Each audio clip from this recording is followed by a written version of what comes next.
Oi, gente. Eita.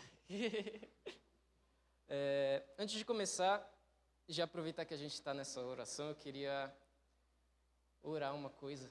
Eu peço que você curva sua cabeça rapidinho. Deus, quero apresentar a Ti as nossas vidas aqui, meu Pai. Em nome do Senhor Jesus, Pai, que nossos olhos venham ser abertos, Deus, para o que o Senhor quer falar, nossos ouvidos venham ser abertos, Senhor, que toda distração, Senhor, todo pensamento acelerado, Senhor, que venha ser lançado fora, meu Pai, em nome do Senhor Jesus, Deus. Eu oro, Pai, para que o Senhor venha nos dar a revelação de quem é Jesus, Senhor, para que a gente possa ser mudado e transformado, meu Pai, em nome do Senhor Jesus. Amém. Gente, eu acho que é a primeira vez que eu prego de quinta-feira. Eu acho. Eu tô nervoso. Vai dar tudo certo. Começando. Eu vou ler o capítulo que tem essa passagem, né? Jeremias 29, do 11 ao 13. Eu vou ler do 11 ao 13.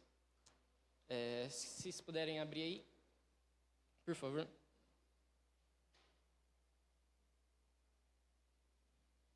Jeremias 29, 11 e 13.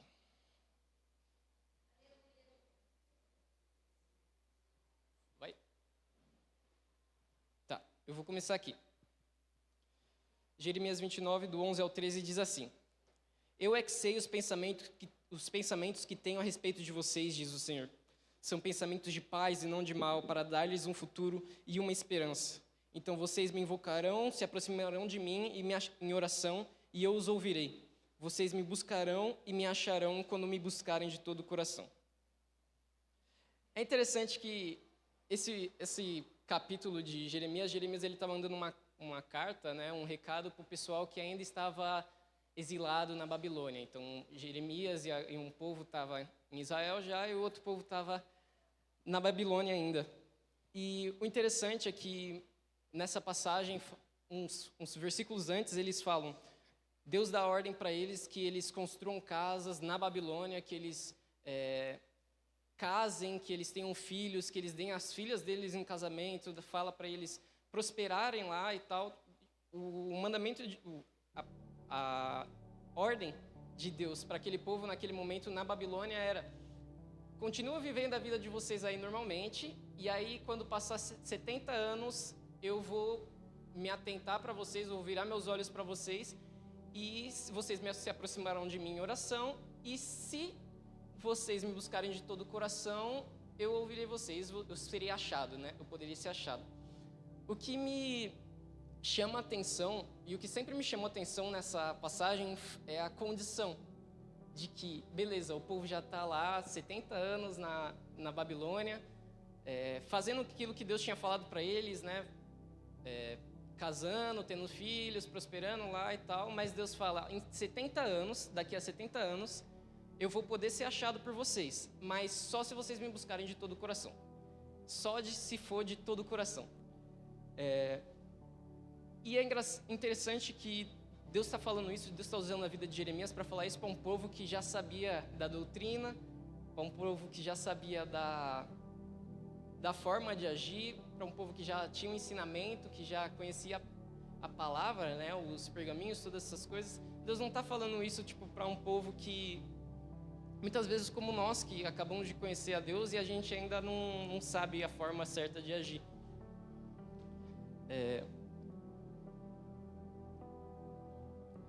E eu vejo que a gente muitas vezes é assim. Gente, eu vou beber um pouco de água porque eu estava tocando bateria, calma aí.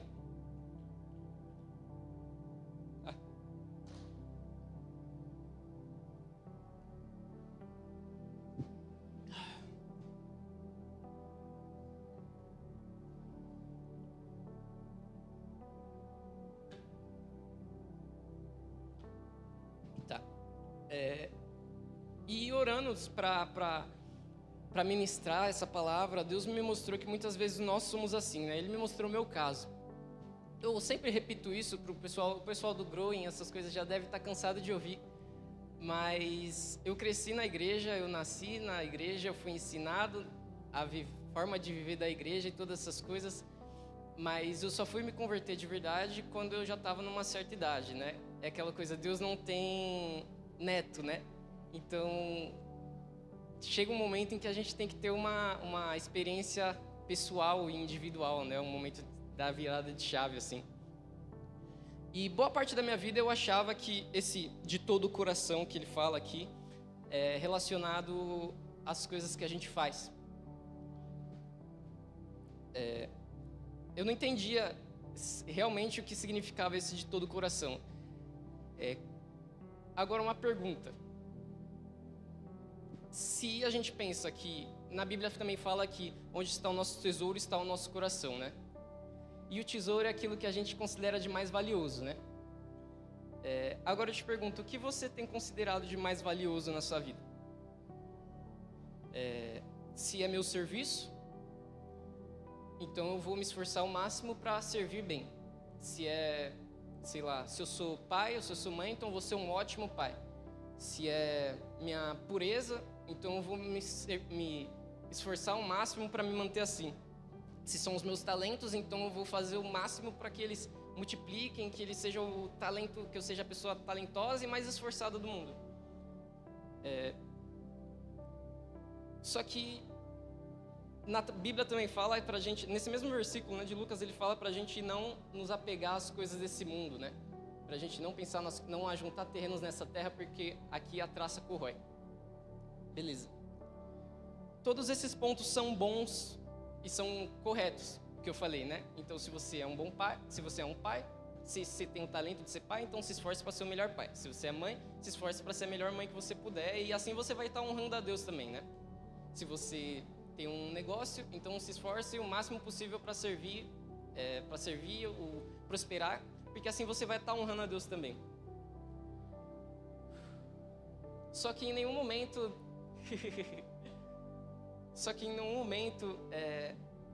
a gente aprende, e o que Deus me mostrou foi que em nenhum momento isso é o nosso coração, né?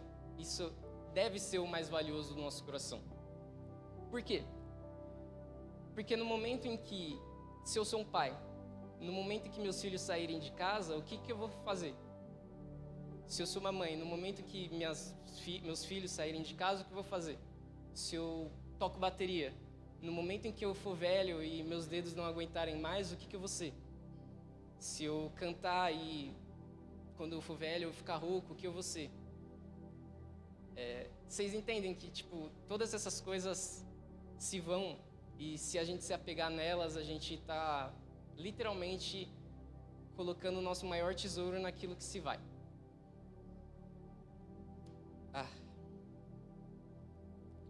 No momento, se nós colocarmos isso no centro do nosso coração, no momento em que a gente não puder mais exercer isso, então a gente perde todo o nosso valor.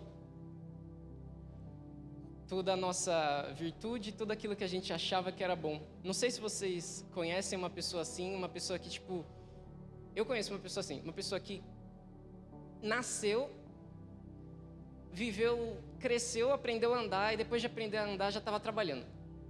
E aí a pessoa aposenta, e quando aposenta não consegue parar quieta. Por quê? Porque eu não gosto de ficar sem trabalhar, eu não gosto de ficar sem fazer as coisas, porque eu só sei fazer isso. E é uma vida meio angustiante, né? Você escolhe, se você não pode fazer aquilo que você amava fazer, aquilo que você acha que é o que você fazia de melhor, né? E esse muitas vezes é o nosso tesouro. Aquilo que a gente mais se apega. O interessante também é que eu fui pesquisar o significado da palavra tesouro e tem dois significados, né? Tem que é um montante de dinheiro, de joias, todas essas coisas, e o significado figurado, que é o lugar onde a gente guarda aquilo que é mais precioso.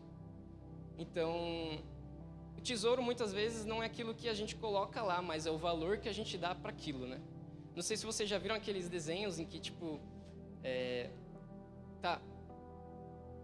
tem um tesouro escondido e tal, vai lá todo mundo procurar o tesouro, e quando abre o tesouro tem a coisa mais banal do mundo, tem uma foto, tem um urso de pelúcia, tem todas essas coisas. Por quê? O tesouro é aquilo que a gente coloca como mais precioso. É aquilo que a gente escolhe colocar, tipo, e proteger. Tem uma música que eu gosto muito que fala que uma parte da música fala que o tesouro é aquilo que a gente quer manter por perto o tempo todo. Por quê? Porque a gente não quer tirar os olhos disso, né?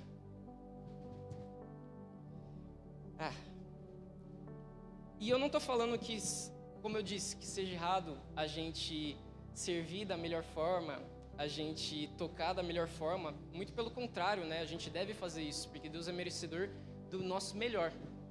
Muitas vezes, o nosso melhor não é nada, né? Comparado ao que Ele merece. Na Bíblia está escrito em Tiago também que a fé sem obras é morta. Então, a gente tem que ser transformado na forma que a gente age, na forma que a gente pensa. A gente tem que buscar essa evolução. Mas um ensinamento que eu aprendi com Jesus está lá em Lucas 10, do 40 ao 42. Não precisa abrir nem nada, eu vou ler aqui. Fala assim: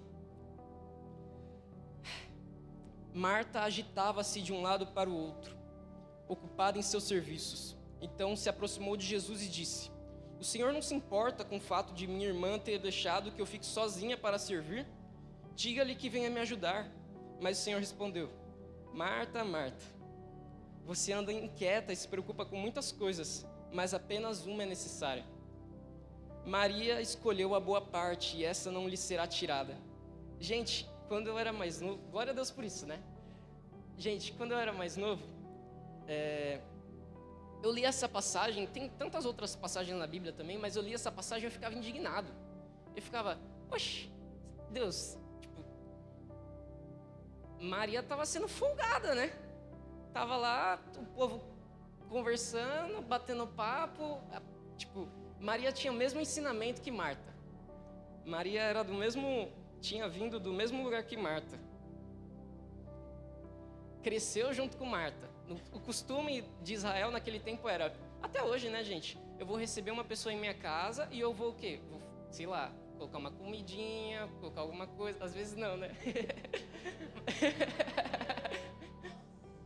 Dependendo da intimidade, você fala, você abre a geladeira. Na verdade, você não abre a geladeira. A pessoa pede alguma coisa, você fala, oxe, vai lá buscar, filho. Mas então, Maria tinha esse mesmo ensinamento que Marta, né? Tinha vindo do mesmo lugar que Marta.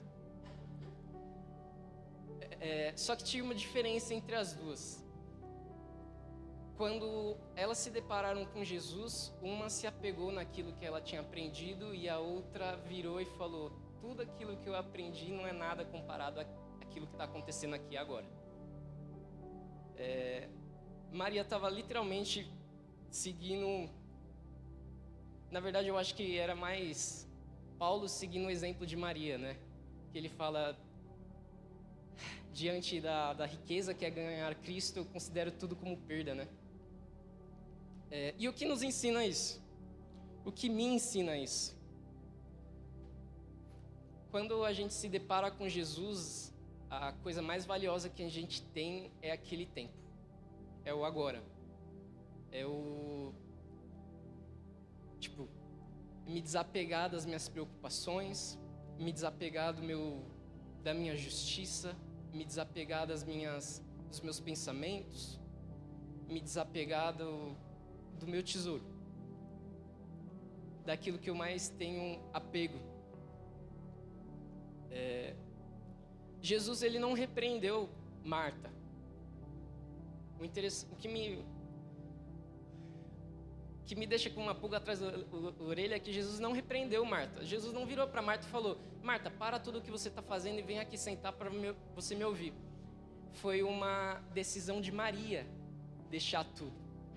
Foi uma decisão de Maria esquecer e assumir o risco de que as pessoas poderiam olhar e falar, não, eu fui na casa de Marta e de Maria, fui na casa delas e a Maria estava lá encostada, fazendo nada. Ela assumiu o risco de ser julgada por outras pessoas que talvez não entendessem aquilo, né? Só que Jesus, ele não repreende Marta porque o que ela estava fazendo até que era certo. Mas como ele diz, não era necessário naquele momento. Só uma coisa era importante naquele momento. Que era literalmente a presença de Deus, né? Tem duas posturas que eu entendo aqui.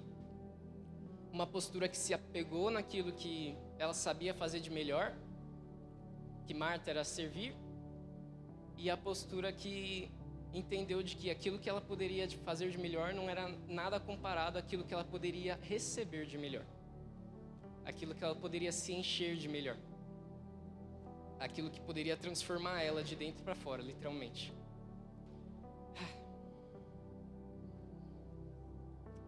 Aleluia.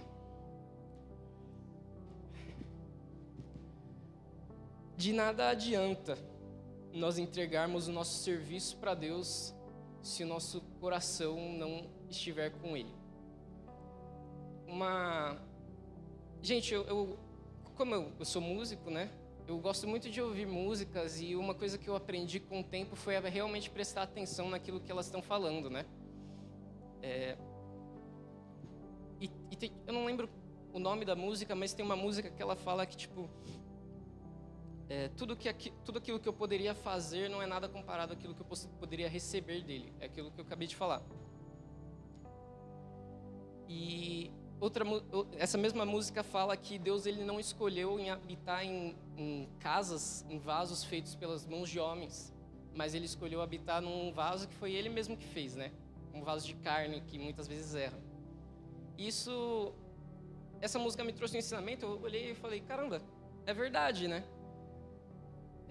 Literalmente Deus abriu mão de um templo que poderia ser... Gente, não sei se vocês ficam assim, mas eu sou meio imaginativo, e aí eu pego aquelas bíblias que tem aquelas imagens, bíblia de estudo e tal, e aí eu vejo o templo que o povo tinha construído para Deus, e eu fico, meu Pai amado, tipo, a gente fica discutindo coisas pequenas aqui, assim. A apóstola falou que queria uma planta, e várias pessoas, né, eu não vou dizer quem foi, falaram que era brega.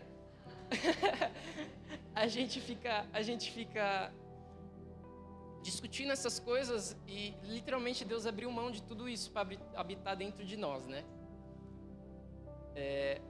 Ele literalmente abriu mão daquilo que, tipo, dos tesouros que a gente poderia fazer para habitar dentro de nós, e muitas vezes aquilo que a gente quer entregar para Ele é aquilo que a gente faz e não aquilo que a gente é.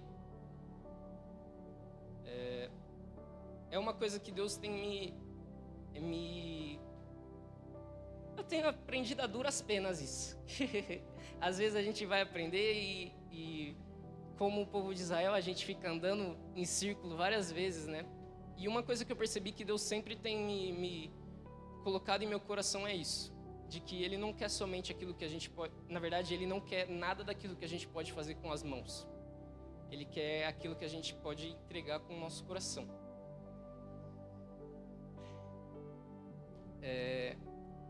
E eu não sei para vocês, mas para mim isso é meio desconfortável. Por quê? Porque não sei se vocês já estudaram aquela questão das linguagens do amor e tal. Tem tudo isso, né, que o pessoal usa. Às vezes a galera usa meio como um horóscopo gospel, né, para defender as suas falhas. Mas é interessante. E uma coisa que eu tenho aprendido sobre mim mesmo, sobre eu mesmo, né, é que a linguagem, a forma que eu mais demonstro amor é com atos de serviço. E como eu posso demonstrar amor com atos de serviço para um Deus que já tem tudo? Às vezes a gente fica assim, né?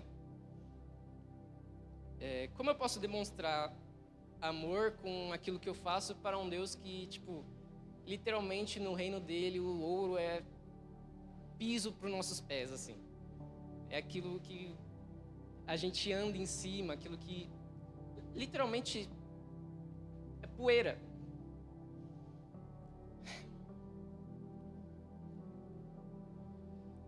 Como eu falei, Ele está interessado no nosso tesouro, né? Ele está interessado não só no nosso tesouro, mas no lugar em que a gente guarda ele, que é o nosso coração.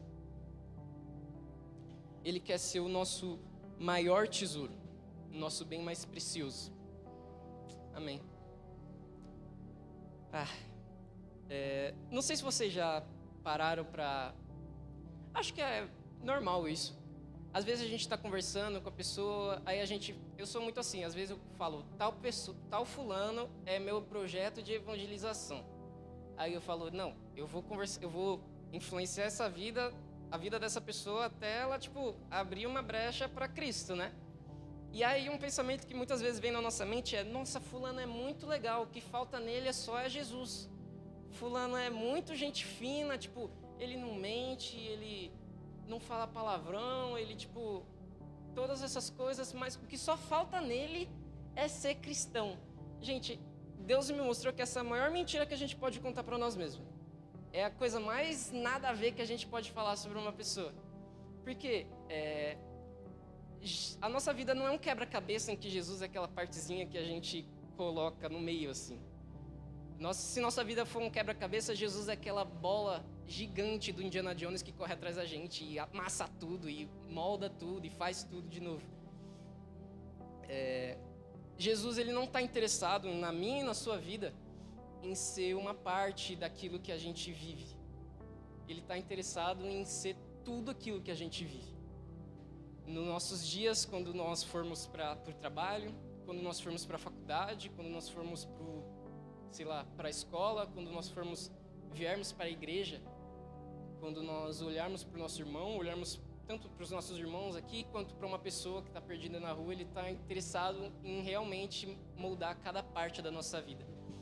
E uma coisa que Deus tem me feito observar nesse tempo é realmente aquilo de olhar para as pessoas e ver Cristo nelas.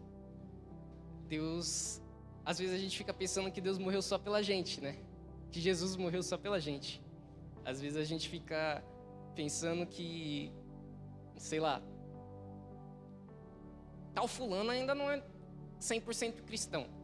Por quê? Porque às vezes ele não faz aquilo que a gente acha que é certo ou que é errado. Mas uma coisa que Deus tem me ensinado também é que nossa visão de justiça é totalmente deturpada, né? Tem aquela parábola dos talentos. Eu falei isso para os jovens do Growing um tempo atrás. E aquela parábola dos talentos em que ele tira tudo, o dono, né, vai lá, tira tudo daquele que tinha menos e dá para quem tem mais e fala, aquele que tem mais será dado, aquele que tem pouco dele será tirado. E outra palavra que eu lia e eu ficava, meu Deus do céu, que injustiça. Ficava, como assim? O fulano já tem pouco e você vai tirar tudo aquilo dele? Quer dizer, aquele pouco você vai tirar dele. E uma coisa que Deus tem me mostrado nesse tempo é que é justamente aquilo.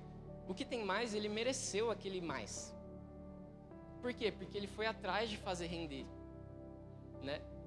Aquele que tinha pouco, ele tinha pouco, por quê? Porque ele sentou em cima daquilo e ficou esperando. E, gente, com a presença de Deus é assim. Com o transformar de Deus também é assim, né?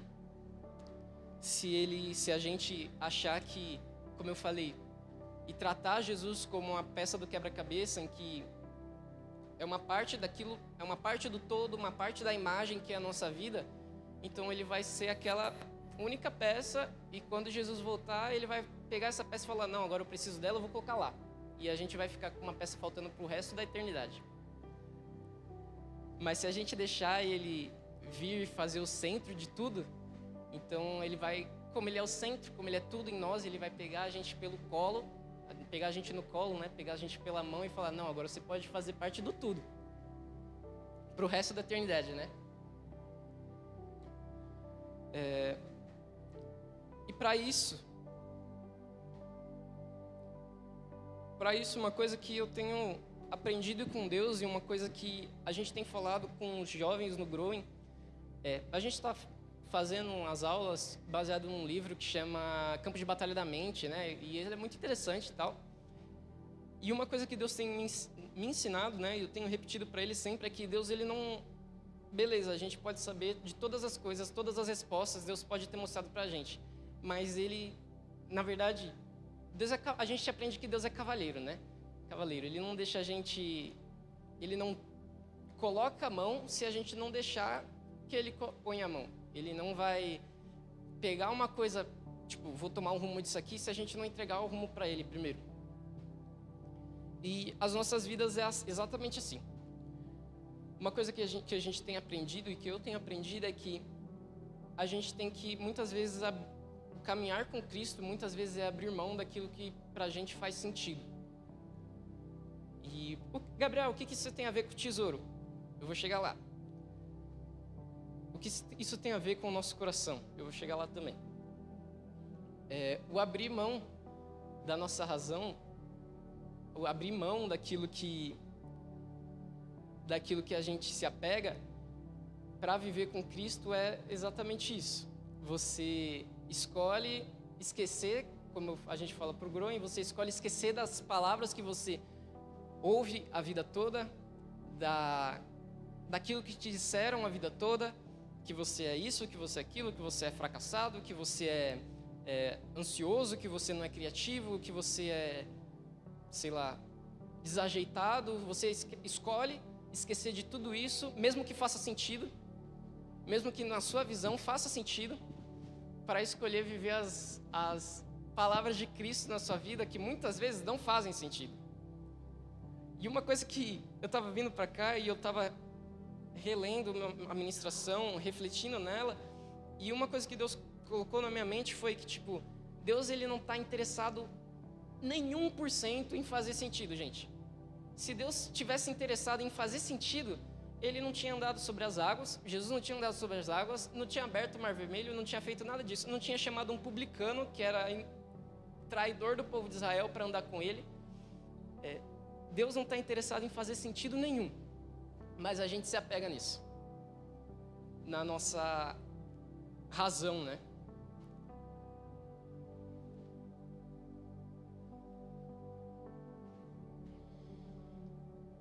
E uma das coisas que a gente coloca como tesouro no nosso coração, muitas vezes são os nossos sentimentos, né?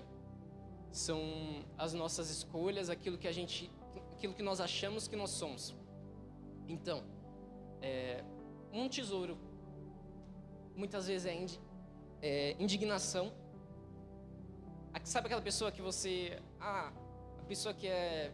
vamos dizer assim, que é heroína, justiceira, né? Acontece uma injustiça, ela vai lá e fica indignada com aquilo, não. Beleza. É correto a gente tentar e se esforçar para que as coisas sejam justas, mas no momento que a gente coloca a indignação no nosso coração, a gente está querendo tomar a justiça de Deus pelas nossas próprias mãos. E isso, gente, é um sentimento muito perigoso, porque na indignação vem a raiva, vem o ressentimento, vem todas essas coisas, né? Como eu estava falando, outro tesouro que muitas vezes não é algo valioso, mas a gente coloca valor naquilo, é a raiva. Eu vou falar um pouco sobre mim, né? Meu testemunho. Como eu falei, o pessoal do Groen deve estar cansado de ouvir isso, mas eu não canso de repetir, porque no momento, é aquela coisa, no momento que a gente é sarado, que a gente dá passos para que a gente venha se curado, a gente quer contar para todo mundo, né? Então, como eu falei, eu cresci na igreja, mas eu sempre tive esse problema com raiva. E uma coisa que Deus me ensinou com o tempo foi que a raiva... Muitas vezes acontece isso com os homens. Que, não sei se vocês conhecem aquela pessoa que está sempre com raiva, aquela pessoa que está sempre furiosa, qualquer coisa vira um gatilho assim, a pessoa explode, fica pistola do nada. E, gente, isso é uma pessoa triste. Isso é uma pessoa angustiada. E Deus me mostrou que a raiva era o meu escape para isso. Então, no momento em que a gente está com raiva, a gente não sente mais nada. A gente fica... As mulheres também são assim, né?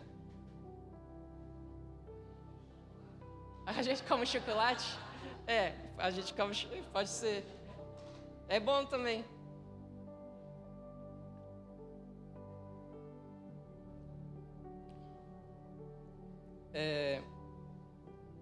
E Deus me mostrou isso com o passar do tempo, né? Foi muita bater a cabeça na parede. Gente, às vezes eu conto pro pessoal do Groen, eles ficam assustados que quando eu estava na escola, assim, eu tive um lapse, e aí eu quebrei a porta do banheiro no murro.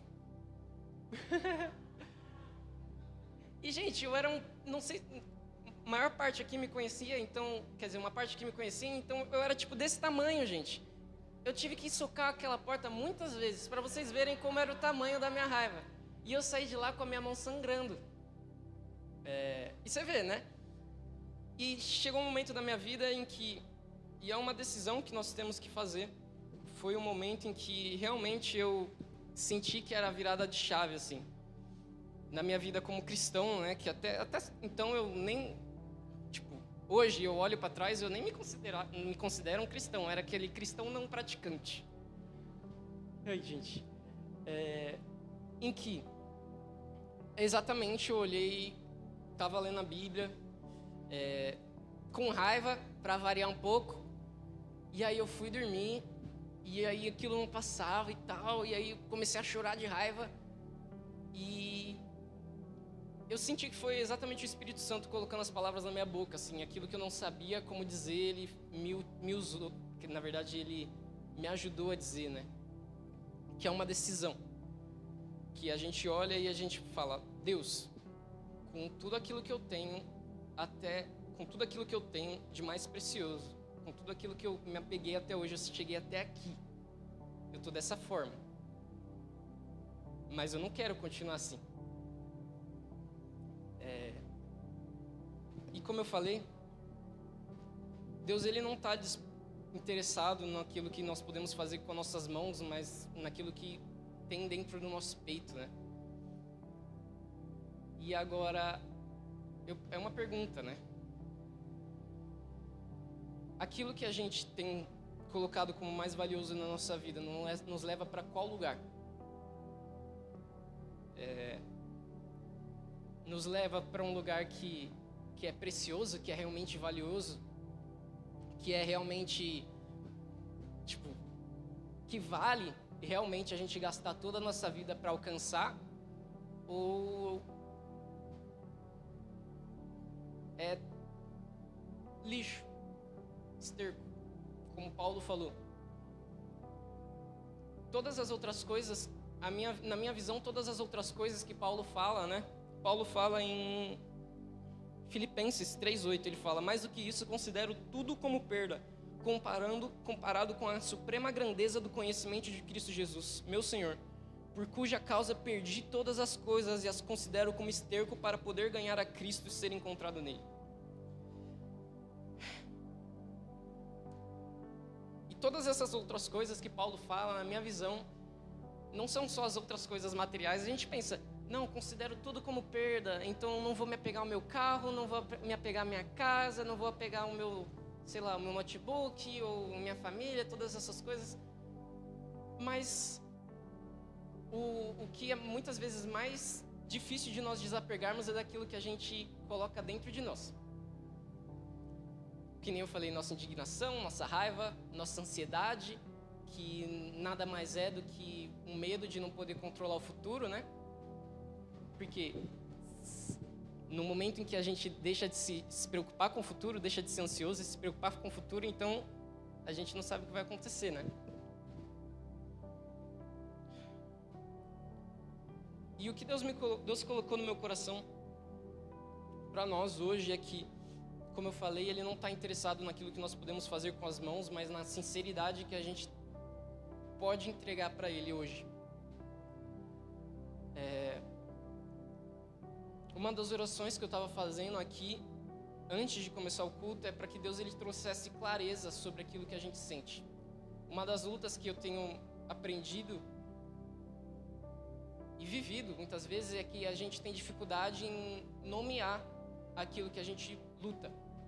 Porque o inimigo faz isso na nossa mente, gente. Ele coloca como se fosse uma nuvem turbulenta, uma névoa em que a gente não sabe nomear aquilo que a gente sente, a gente não sabe nomear as lutas que a gente passa. Muitas vezes a gente só passa por elas e nem presta atenção naquilo que a gente está vivendo, nos ciclos que estão se repetindo. Por quê? Porque no momento em que a gente identifica, então a gente sabe lutar contra. Se está escondido dentro de uma fumaça, então a gente não sabe para onde bater, né? Mas no momento que a gente tem clareza, aí a gente sabe onde bater. E uma das orações que eu estava fazendo, vindo para cá, era isso, para que Deus ele trouxesse clareza para os nossos corações. Clareza sobre os tesouros que a gente tem colocado no nosso peito e que, como eu disse, não valem nada mais do que lixo.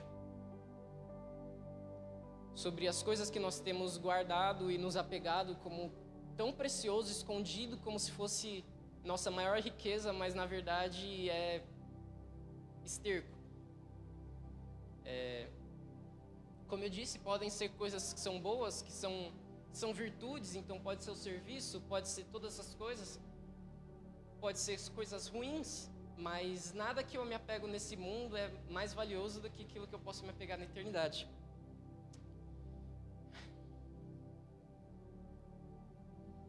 Buscar a Deus de todo o coração é entregar a Ele tudo o que nós temos com toda a nossa sinceridade, deixar Ele renovar o nosso coração. É realmente a gente olhar e falar, Deus, que nem eu disse, até aqui eu carreguei isso.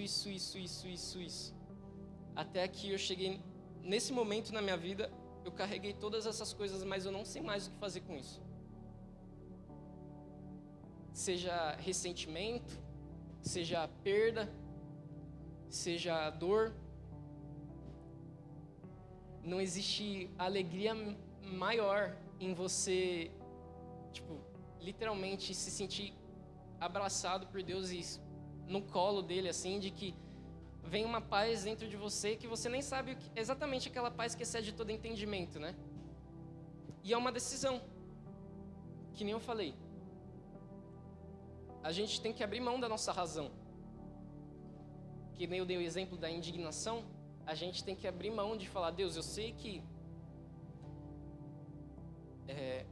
tal coisa me deixou incomodado, mas eu sei que o Senhor vai fazer as coisas da melhor forma. Paulo, ele fala, se eu não me engano é em Colossenses, que ele fala que tem pessoas que pregam o Evangelho por interesse próprio e tem pessoas que pregam o Evangelho por amor a Cristo. E ele fala, eu não me importo com isso, o que é mais importante é que o Evangelho seja pregado. E a gente se esquece de ter o mesmo pensamento de Paulo muitas vezes, né? Eu não me importo com aquilo que as pessoas fazem, se tá ou não de acordo com aquilo que eu acho correto, mas o que eu me importo é que a mensagem seja passada e que o Evangelho seja pregado. E como eu disse, é uma decisão que nós temos que tomar. Abrir mão da nossa razão, abrir mão do nosso eu, do nosso ego, abrir mão do nossa racionalidade, né? Abrir mão daquilo que faz sentido para realmente viver aquilo que não faz sentido. Enquanto nós, e eu digo isso como igreja, como agapiano, né? Nós temos recebido quantas palavras sobre aquilo que vai acontecer no futuro. Nós temos recebido quantas promessas, quantos chacoalhões. Não, galera, Deus tem isso para fazer. E todas essas coisas são sobrenaturais. São coisas que a gente, se a gente quiser viver, a gente também tem que agir de forma sobrenatural. Uma coisa que a gente aprende é que se a gente quer uma casa, eu tenho o valor para comprar a casa logo de cara? Posso não ter. Mas eu vou o quê? Eu vou me preparar para isso. Eu vou me preparar para quando chegar Deus abrir essa porta, eu vou lá e eu vou estar pronto já. E é uma coisa que eu tenho aprendido, gente. Eu tenho muita dificuldade com isso. Então eu espero as coisas aparecerem, porque aí eu me preparo para elas. Mas Deus, ele tem me chamado para esse tempo, assim, de realmente ter a visão no sobrenatural, de andar pelo aquilo que não faz sentido.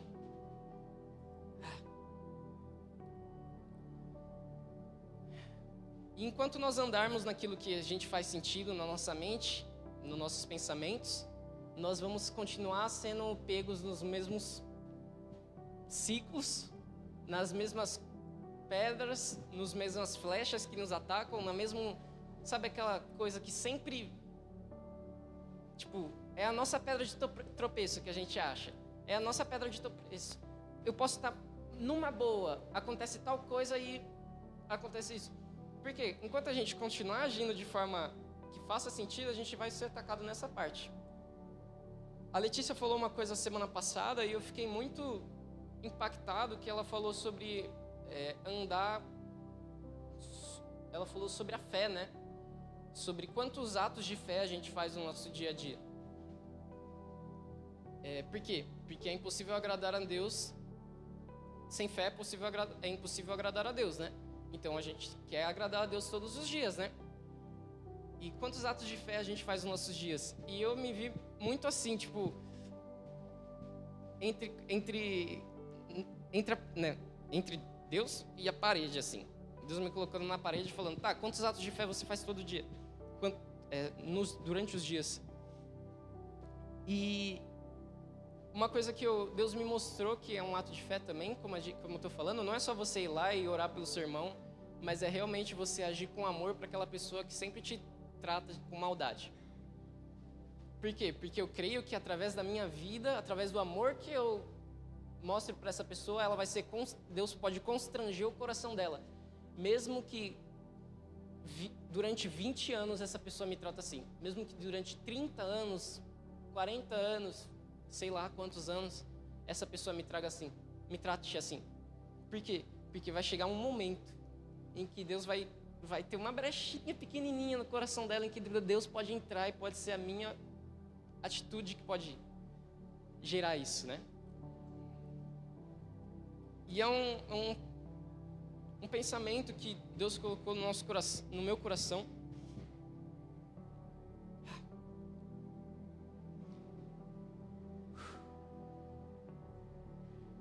A realidade é, a gente tem colocado aquilo que faz sentido na nossa mente, aquilo que faz sentido dos nossos sentimentos, a forma que nós nos sentimos como nosso tesouro, ou aquilo que Deus fala sobre nós, as verdades dele sobre nós, as verdades que ele tem para nós vivermos. Para Deus renovar os nossos corações, nós temos que entender que as coisas que nós carregamos até agora nem sempre são as verdadeiras, nem sempre são as coisas mais preciosas. É como se eu passasse minha vida, vamos imaginar, eu gosto muito disso, vamos imaginar que eu sou uma pessoa que vive no mato e eu sempre fiz fogo batendo pedra, sabe aquelas... Mesmo que demore pra caramba, mesmo que eu acerte meu dedo várias vezes, mesmo que eu faça isso durante muito tempo, dá certo. Eu consigo fazer fogo batendo pedra. Aí chega uma pessoa estranha, um fulano, sei lá, e fala, não, tem essa ferramenta aqui que vai fazer muito melhor, que você vai fazer muito mais rápido, que você vai fazer muito mais eficiente, que vai ajudar muito a sua vida. E aí eu tenho duas escolhas.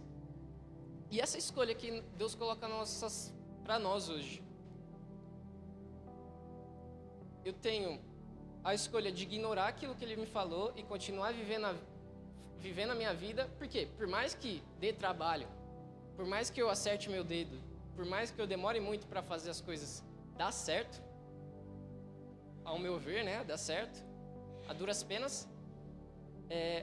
Ou eu posso esquecer de tudo aquilo que eu sabia e seguir para um novo caminho, onde eu vou ter que reaprender a fazer aquilo, eu vou ter que reaprender a acender um fogo. E isso é desconfortável. Na nossa vida com Deus é assim. Paulo, ele fala também que, se esquecendo das coisas que passaram, ele prossegue para o alvo, que é Cristo, né?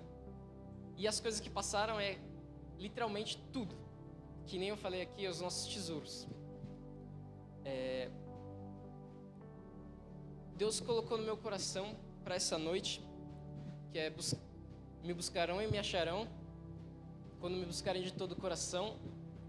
E não é somente de todo esforço, de todo... Não, vou passar mais horas com Deus, vou fazer tal, isso. Mas é com todo o coração, entregando a Ele todos os nossos tesouros, por mais valiosos ou mais sujos que eles sejam. Porque nesse momento é aquilo que fala no Salmo: tira o coração de pedra e coloca o coração de carne. Tem uma frase do C.S. Lewis que eu gosto bastante, que ele fala que antes eu era um soldado de... Tipo aqueles soldados de bonequinho de Natal, sabe? Antes eu era um soldado de lata, agora eu sou um coração pulsante. E ele fala isso no momento em que ele esquece as coisas que ele passou para viver as boas novas, que é Cristo, né? como eu falei, com Deus é a mesma coisa. Se nós não escolhermos nos esquecer, se nós não escolhermos nos esquecer daquilo que nós vivemos, daquilo que nós nos apegamos, nós nunca vamos dar a abertura para Deus vir e fazer as coisas novas. Por isso que às vezes, como eu disse, no meu caso, eu passei muitos anos dentro da igreja, mas sem ter essa fonte de água jorrando do meu peito, sabe? Como eu disse, nós temos que agir como Paulo falou em Filipenses 3, do 8 ao 9, que é: mais do que tudo isso, eu considero tudo como perda comparado à suprema grandeza do conhecimento de Jesus Cristo. Por causa dele, perdi todas as outras coisas e a considero como esterco para ganhar a Cristo e ser encontrado nele. A maior pergunta que eu posso fazer hoje é: onde a gente tem colocado nosso coração? Onde a gente tem colocado o nosso tesouro? São as coisas que vêm e vão desse mundo, os sentimentos que a gente tem, a raiva que a gente se prende, a indignação que a gente se prende, ou são as verdades que Deus tem sobre nós, as coisas que Deus tem sobre nós, os pensamentos que Deus tem sobre nós? Como eu disse, como eu li em Jeremias, Ele sabe os pensamentos que Ele tem sobre nós, são pensamentos de paz e um futuro cheio de esperança, né? Eu te convido para abaixar a sua cabeça. Eu peço que você reflita hoje nisso. Em que você tem colocado o seu desejo? Em que você tem colocado o seu tesouro? Aquilo que a gente tem se apegado, aquilo que a gente tem se prendido, aquilo que a gente tem entendido como o mais precioso. Muitas vezes não é consciente isso, mas é algo que a gente vem carregando com o tempo. A gente foi ensinado a achar que nós somos aquilo que nós fazemos. A gente é ensinado pelo mundo a achar que a gente tem um valor de acordo com as nossas capacidades, mas Deus, Ele é totalmente o contrário disso. Ele nos ama por quem a gente é. E a palavra diz que Ele nos amou quando nós ainda éramos inimigos dEle, quis estar perto de nós quando nós ainda não queríamos estar perto dEle.